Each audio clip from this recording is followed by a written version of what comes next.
As-tu déjà ressenti qu'une personne apparaissait dans ta vie au moment précis, comme si le destin l'avait placée là? Ce n'est pas une coïncidence. Il existe des connexions qui vont au-delà de la logique, des rencontres qui semblent écrites dans un plan invisible. Carl Jung nous a enseigné que nos relations les plus significatives ne surgissent pas du hasard. Elles sont profondes et agissent sur notre psyché, ainsi que sur l'inconscient collectif. Quand l'énergie de deux âmes se rencontre, leurs chemins s'attirent inévitablement. Il ne s'agit pas seulement de chimie ou de compatibilité superficielle, mais d'une résonance plus profonde où les archétypes cachés dans notre psyché entrent en jeu. Jung parlait de la synchronicité, ces événements qui semblent anodins, mais qui, en réalité, ont un sens caché, une connexion qui dépasse le temps et l'espace. Cette attraction entre deux personnes ne naît pas seulement du désir ou de la logique consciente, mais de quelque chose de bien plus puissant, l'inconscient. À l'intérieur de chacun de nous existe un monde caché, un espace où résident nos ombres, nos mémoires refoulées et nos désirs les plus authentiques. Et quand nous rencontrons quelqu'un qui touche les fibres les plus profondes de notre être, nous le ressentons immédiatement. C'est comme si l'âme reconnaissait quelque chose de familier chez l'autre, comme s'il existait un pont invisible qui relie deux destins. Ce n'est pas simplement que tu te sens bien avec cette personne, c'est qu'il y a quelque chose au plus profond de ton être qui te dit qu'il y a une leçon à apprendre d'elle. Elle peut être un maître déguisé en amont, un miroir de tes propres ombres, ou même quelqu'un qui vient t'aider à guérir des blessures que tu ignorais avoir. Jung nous a enseigné que les personnes qui apparaissent dans notre vie remplissent un but, même celles qui nous défient ou nous blessent. Elles ne sont pas là par hasard, mais parce qu'elles représentent une partie de nous-mêmes que nous devons découvrir ou intégrer. Quand tu rencontres quelqu'un et que tu ressens cette connexion immédiate, en réalité, tu ressens l'énergie de ton propre inconscient réfléchi chez l'autre. Bien souvent, ce qui nous attire le plus chez quelqu'un n'est ni son apparence ni sa personnalité, mais la manière dont cette personne éveille des aspects cachés en nous.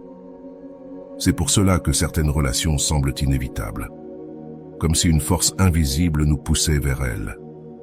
Jung dirait que cela vient de la psyché cherchant la totalité, un essai de l'âme pour se compléter à travers l'autre. Mais voici le véritable mystère. Cette même attraction peut être une bénédiction ou un avertissement.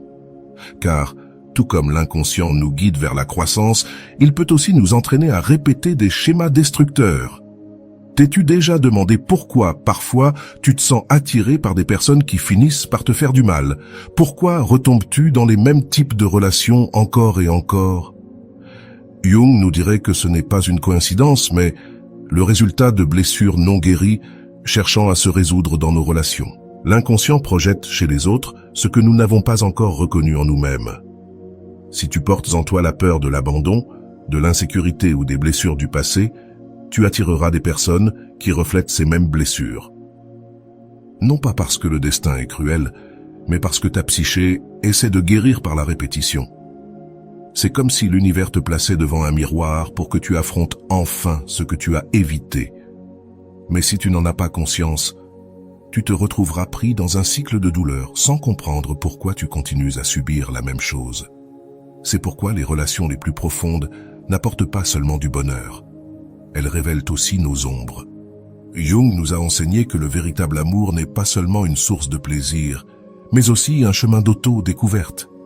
Les personnes qui arrivent dans notre vie et y laissent une marque sont celles qui, d'une manière ou d'une autre, nous forcent à nous voir nous-mêmes avec plus de clarté. Et bien que le processus soit parfois douloureux, c'est aussi une opportunité inestimable pour grandir et évoluer. Toutes les connexions que nous vivons ne sont pas destinées à durer. Certaines viennent simplement remplir un but spécifique dans notre vie, pour nous enseigner quelque chose que nous devons apprendre avant de continuer notre chemin. La vraie question n'est pas pourquoi certaines personnes entrent ou sortent de ta vie, mais quelles leçons t'ont-elles laissées? Lorsque tu permets de voir tes relations sous ce jour, la douleur de la perte se transforme en gratitude et en apprentissage. Tu arrêtes de t'accrocher à ceux qui ne sont plus là, et tu commences à comprendre que chaque connexion a un temps et une signification. Les âmes se rencontrent quand elles ont quelque chose à s'enseigner mutuellement. Parfois, la leçon c'est l'amour, D'autres fois, c'est le détachement, et parfois c'est simplement un rappel de qui nous sommes au plus profond de nous-mêmes. Mais ce qui est sûr, c'est que chaque rencontre laisse une empreinte dans notre psyché, un écho dans notre inconscient qui nous transforme de façon que nous n'imaginons même pas. Quand l'énergie de deux âmes se rencontre, il n'y a pas de barrière qui puisse empêcher leur connexion. Mais lorsque cette énergie est désalignée, aucun effort ne pourra maintenir ces personnes ensemble. Jung nous enseigne que la véritable harmonie ne consiste pas à forcer les choses, mais à permettre qu'elles coulent naturellement. Si une connexion est authentique, elle résistera à l'épreuve du temps et de la croissance personnelle. Mais si une relation commence à sembler forcée, c'est un signe que quelque chose a changé, que les chemins commencent à se séparer. L'erreur la plus grande que nous commettons est de nous accrocher à des personnes ou des relations qui ne vibrent plus à notre fréquence. Nous nous accrochons par peur, par habitude, ou parce que nous croyons que nous ne trouverons jamais mieux. Mais quand tu t'accroches à ce qui ne t'appartient plus, tu te fermes à la possibilité que quelque chose de nouveau et de mieux aligné avec ton évolution entre dans ta vie. Jung dirait que cette résistance au changement fait partie de l'ego, cette partie de nous qui craint l'inconnu et préfère ce qui est familier, même si cela nous fait du mal. Mais la vérité est que la vie nous guide toujours là où nous avons réellement besoin d'être. Et quand tu as confiance en ce processus, tu commences à voir que chaque fin est en réalité un nouveau départ. Lorsque tu laisses partir les relations qui ont rempli leur but, tu crées de l'espace pour que de nouvelles connexions arrivent, des connexions qui reflètent ton véritable être à ce moment de ta vie. Le véritable amour n'est ni possession ni contrôle, mais liberté et croissance. Il ne s'agit pas de trouver quelqu'un qui comble nos vides, mais de partager notre plénitude avec un autre être. Quand deux âmes se rencontrent au moment exact, leur connexion transcende la logique, le temps et l'espace. Elles n'ont pas besoin d'explication ni de justification, elles sont simplement. Et lorsque cela se produit, l'énergie entre elles devient si puissante que leur chemin s'attire inévitablement. Mais pour que cela arrive, il faut d'abord faire le travail intérieur. Il faut explorer ses ombres, guérir ses blessures et se connaître soi-même à un niveau profond. Parce que c'est seulement quand tu es conscient de qui tu es réellement que tu peux attirer des personnes qui résonnent avec ta véritable essence. Jung nous a appris que la plus grande aventure de la vie n'est pas de trouver quelqu'un d'autre, mais de nous trouver nous-mêmes. Et quand nous le faisons, les bonnes connexions arrivent naturellement dans notre vie sans besoin de les forcer. Alors, la prochaine fois que tu ressens cette connexion inexplicable avec quelqu'un, arrête-toi et réfléchis. Demande-toi intérieurement, que me montre cette personne sur moi-même? Quelle partie de mon inconscient émerge à travers cette relation? Est-ce une connexion qui me nourrit et m'élargit? Ou est-ce un reflet de schéma que je dois briser? Parce qu'au final, la réponse ne se trouve pas à l'extérieur, mais à l'intérieur de toi. Et quand tu comprends cela, tu commences à voir les relations sous un nouveau jour, non plus comme une recherche désespérée d'amour ou de compagnie, mais comme un chemin vers la connaissance de soi et la transformation. C'est là que réside le véritable pouvoir, dans la compréhension que chaque connexion est le reflet de notre propre voyage intérieur. Lorsque l'énergie de deux âmes se rencontrent, leurs chemins s'attirent inévitablement. Mais souviens-toi, le destin n'est pas un acte de hasard, mais le résultat de l'énergie que tu émets et de la conscience que tu as de toi-même. Et, en fin de compte, la meilleure manière d'attirer le bon amour est de devenir la meilleure version de toi-même. Lorsque tu commences à travailler sur ton monde intérieur, tu attires ce que tu es. Il se passe quelque chose de presque magique. Les personnes avec lesquelles tu te connectais auparavant commencent à s'éloigner, et celles qui résonnent réellement avec ta nouvelle énergie commencent à apparaître. Ce n'est pas une coïncidence, c'est un reflet de ta transformation intérieure. Jung nous a enseigné que la psyché humaine n'est pas seulement un réservoir de pensées et de souvenirs, mais un champ vibratoire qui communique avec l'environnement. Ce qui se passe dans ton inconscient se reflète dans le monde qui t'entoure. C'est pourquoi certaines personnes semblent trouver l'amour au moment parfait, tandis que d'autres vivent piégées dans des cycles de relations échouées. Ce n'est pas une question de chance mais de conscience. Si en toi il reste des blessures ouvertes, tu attireras ceux qui reflètent ces blessures. Si à l'intérieur de toi il existe la croyance que l'amour fait mal, tu finiras dans des relations où cette croyance deviendra réalité. Jung dirait que ce n'est pas le destin qui te punit, mais ton propre inconscient, qui cherche à te montrer ce que tu dois encore guérir. Ce phénomène s'appelle la projection. Ce que tu vois chez l'autre est en réalité un reflet de quelque chose à l'intérieur de toi. C'est pour cela que certaines personnes nous inspirent, tandis que d'autres nous repoussent ou nous blessent, non pas parce qu'elles ont quelque chose de spécial, mais parce qu'elles réveillent des parties de notre propre psyché que nous n'avons pas encore intégrées. Jung disait que l'inconscient cherche à se compléter et qu'il le fait à travers les relations. Ce qui te plaît ou te repousse chez quelqu'un est en réalité un message de ton âme, un code qui te dit ce que tu as encore à comprendre sur toi-même. Si tu comprends cela, tes relations changeront pour toujours. Tu cesseras de te sentir victime du destin et commenceras à comprendre que chaque personne qui entre dans ta vie a un but. Certaines sont là pour t'aimer, d'autres pour te défier, et d'autres simplement pour t'apprendre à lâcher prise. Mais toutes, sans exception, sont des reflets de ton énergie propre. Et lorsque tu prends conscience de cela, tu cesses de chercher désespérément la bonne personne et tu commences à travailler pour devenir la meilleure version de toi-même, car ce n'est que lorsque tu es complet à l'intérieur de toi que tu peux attirer quelqu'un qui résonne avec cette plénitude. Mais ce chemin n'est pas facile. Jung nous mettait en garde. L'autoconnaissance nécessite du courage, car cela signifie affronter ce que tu as évité pendant des années. Cela signifie regarder à l'intérieur de toi et reconnaître tes peurs, tes blessures et tes ombres. Cela signifie accepter que certaines relations n'ont pas fonctionné parce qu'au fond, tu n'étais pas encore prêt pour l'amour que tu disais vouloir. Nous aimons penser que l'amour est quelque chose qui arrive dans nos vies sans effort, mais la vérité c'est que l'amour est une construction qui commence à l'intérieur de nous-mêmes. Si dans ton intérieur il y a du chaos, tu attireras du chaos. Si dans ton intérieur il y a de la peur, tu attireras des relations pleines d'insécurité. Mais si à l'intérieur de toi il y a de la paix, tu attireras des relations qui reflètent cette paix. C'est une loi universelle. C'est pourquoi, avant de te demander pourquoi tu ne trouves pas la connexion que tu désires, pose-toi une question plus importante. Qui suis-je en ce moment? Parce que le type d'amour que tu reçois sera toujours le reflet de l'amour que tu te portes. Si tu ne te valorises pas, tu attireras des personnes qui ne te valorisent pas non plus. Si tu ne te respectes pas, tu attireras des personnes qui franchissent tes limites. Mais si à l'intérieur de toi il existe de la clarté et de l'amour propre, les relations toxiques disparaîtront simplement de ta vie. Jung nous a enseigné que la vie ne consiste pas à trouver quelqu'un d'autre, mais à nous trouver nous-mêmes. Et une fois que nous y parvenons, les bonnes relations arrivent dans nos vies sans effort. Non pas parce que nous cherchons désespérément, mais parce que notre énergie s'est alignée avec l'amour véritable. Lorsque tu comprends cela, la peur de la solitude disparaît. Tu ne vois plus le célibat comme un échec, mais comme une opportunité de travailler sur toi. Tu ne t'accroches plus à des relations qui te font du mal, car tu sais que l'amour ne consiste pas à souffrir, mais à s'étendre. Et le plus important, tu ne cherches plus quelqu'un pour te compléter, car tu te rends compte que tu es déjà complet. Et c'est à ce moment-là que la vraie magie se produit. Lorsque tu cesses de chercher par manque et que tu commences à vibrer en plénitude, la bonne personne entre dans ta vie, non pas parce que tu en as besoin, mais parce qu'elle résonne avec l'énergie que tu as cultivée.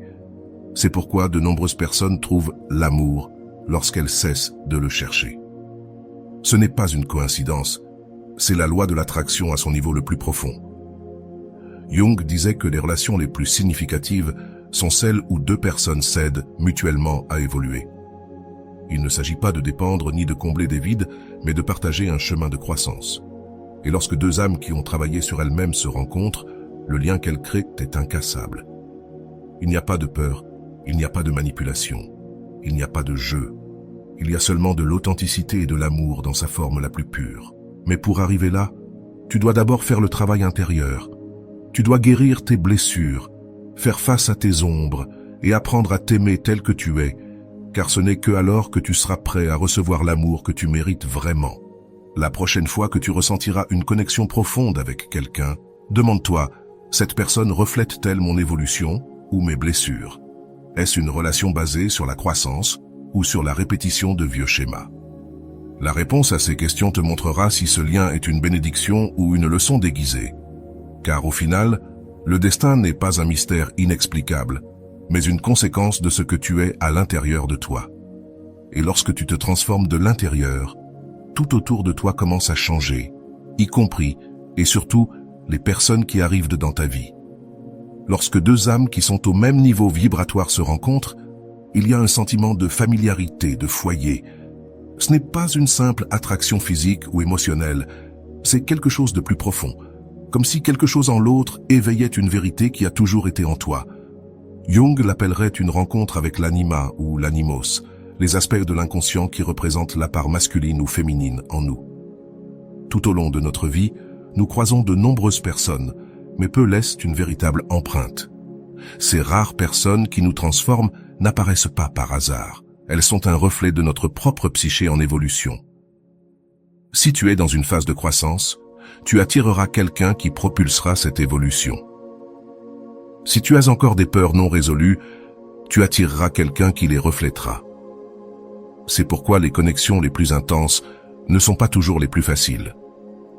Parfois, la personne qui t'impacte le plus n'est pas celle qui t'apporte une paix immédiate, mais celle qui te défie, celle qui réveille tes insécurités, celle qui t'oblige à te confronter à toi-même. Ces relations ne sont pas toujours destinées à durer, mais elles ont un but, te rendre conscient d'aspects de toi que tu ignorais auparavant. Mais voici le problème. Beaucoup de gens confondent ces liens avec le véritable amour et finissent piégés dans des relations destructrices, croyant que la souffrance fait partie de la connexion. Jung mettait en garde que si nous ne sommes pas conscients de notre ombre, nous finissons par la projeter sur les autres. En d'autres termes, si tu n'as pas guéri tes blessures, tu attireras quelqu'un qui les reflètera. Et au lieu de travailler sur toi-même, tu te perdras dans l'illusion que le problème vient de l'autre. T'est-il déjà arrivé qu'après sortir d'une relation difficile, tu te rendes compte que certaines situations se répètent avec différentes personnes? C'est parce que le problème n'a jamais été l'autre. C'était l'énergie que tu portais en toi, les schémas inconscients que tu répétais sans t'en rendre compte. Le véritable amour, celui que Jung décrirait comme une connexion d'âme, ne génère pas de souffrance inutile. Ce n'est pas une question de drame ni de dépendance émotionnelle. C'est un amour où les deux se rencontrent dans leur meilleure version, sans manipulation ni jeu de pouvoir. Cependant, parvenir à ce type de connexion nécessite quelque chose que beaucoup de gens ne sont pas prêts à faire, le travail intérieur. Il est plus facile de blâmer les autres, de dire que l'amour est injuste ou que le destin est cruel. Mais la vérité est que l'amour que tu expérimentes dans le monde extérieur n'est qu'un reflet de l'amour que tu as cultivé dans ton monde intérieur. Jung disait que tant que nous ne rendons pas conscient ce qui se trouve dans notre inconscient, cela continuera de diriger notre vie. Le destin, c'est-à-dire que tu continueras à répéter les mêmes erreurs, à rencontrer les mêmes personnes et à attirer les mêmes expériences, jusqu'à ce que tu prennes enfin la responsabilité de ton énergie. Lorsque tu décides de faire ce travail intérieur, le changement est inévitable. Tu cesses de te sentir attiré par ce qui te faisait souffrir auparavant. Tu ne cherches plus l'approbation de ceux qui ne peuvent pas te la donner. Tu cesses de romantiser la souffrance et tu commences à voir l'amour pour ce qu'il est vraiment. Un espace de croissance, de respect et d'authenticité. Et c'est là que la véritable transformation se produit, car lorsque tu deviens la meilleure version de toi-même, l'amour que tu attires n'est plus le même. Tu ne cherches plus quelqu'un pour combler des vides, car ces vides ont été guéris. Tu ne te contentes plus de ce qu'on te donne en miettes, car tu sais que tu mérites quelque chose de plus grand. Et surtout, tu ne sens plus que tu as besoin de quelqu'un pour être heureux, car tu as trouvé cette joie en toi. C'est à ce moment-là que la personne idéale apparaît.